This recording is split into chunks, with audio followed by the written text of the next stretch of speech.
Au moment où les négociations sur le Sahara occidental sont au point mort, la lutte populaire continue. Un combat pacifique incarné par Aminatou Haïdar, entre autres.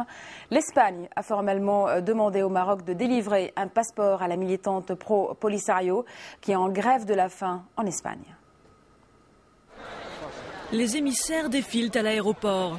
Les autorités espagnoles tentent depuis 2 semaines de persuader Aminatou Haïdar de quitter les lieux où des centaines de personnes se sont rassemblées pour lui apporter leur soutien. Mais elle refuse toujours et ils repartent les mains vides. Aminatou Haïdar se bat depuis des années pour l'indépendance du Sahara occidental. Surnommée la Gandhi du Sahara, elle a reçu des prix dans le monde entier. Mais son combat irrite le gouvernement marocain et les autorités ont trouvé un moyen pour la faire partir. Le 13 novembre, alors qu'elle revient de New York où elle a reçu une nouvelle distinction, Aminatou Haïdar est arrêtée par la police. Les officiers lui demandent de signer un papier indiquant qu'elle est bien marocaine. Elle refuse. Les autorités lui confisquent alors son passeport et l'expulsent vers l'Espagne. C'est là qu'elle entame sa grève de la faim. L'Espagne m'a kidnappée. Le Maroc m'a expulsée avec la complicité du gouvernement espagnol.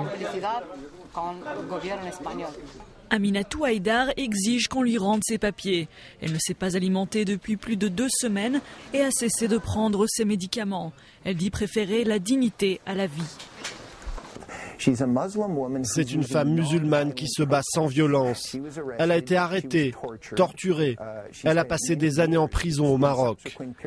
Et après chaque sortie, elle a repris son combat. Elle ne représente pas le Front Polisario. Elle représente les efforts des populations dans ce pays pour assurer leur autodétermination. Le Maroc a annexé le Sahara occidental au départ des troupes espagnoles en 1975. Selon le royaume, cette région fait partie de son territoire. Mais les habitants demandent depuis toujours l'indépendance et ont obtenu l'appui de l'Algérie. Après des années de combat entre le Front Polisario et les forces marocaines, une trêve intervient en 1991. Les négociations sont alors lancées, sans jamais aboutir. Selon le Conseil de sécurité, l'Assemblée générale de l'ONU, l'Union africaine et le tribunal de La Haye, ils ont le droit de tenir un référendum. Le problème est politique. Le Maroc est un allié important de la France et des États-Unis, et sans l'appui de ces pays, le référendum ne verra pas le jour. Le Maroc a proposé d'accorder l'autonomie au Sahara occidental, mais les habitants ont rejeté l'offre. Ils craignaient de voir leur rêve d'indépendance s'éloigner encore.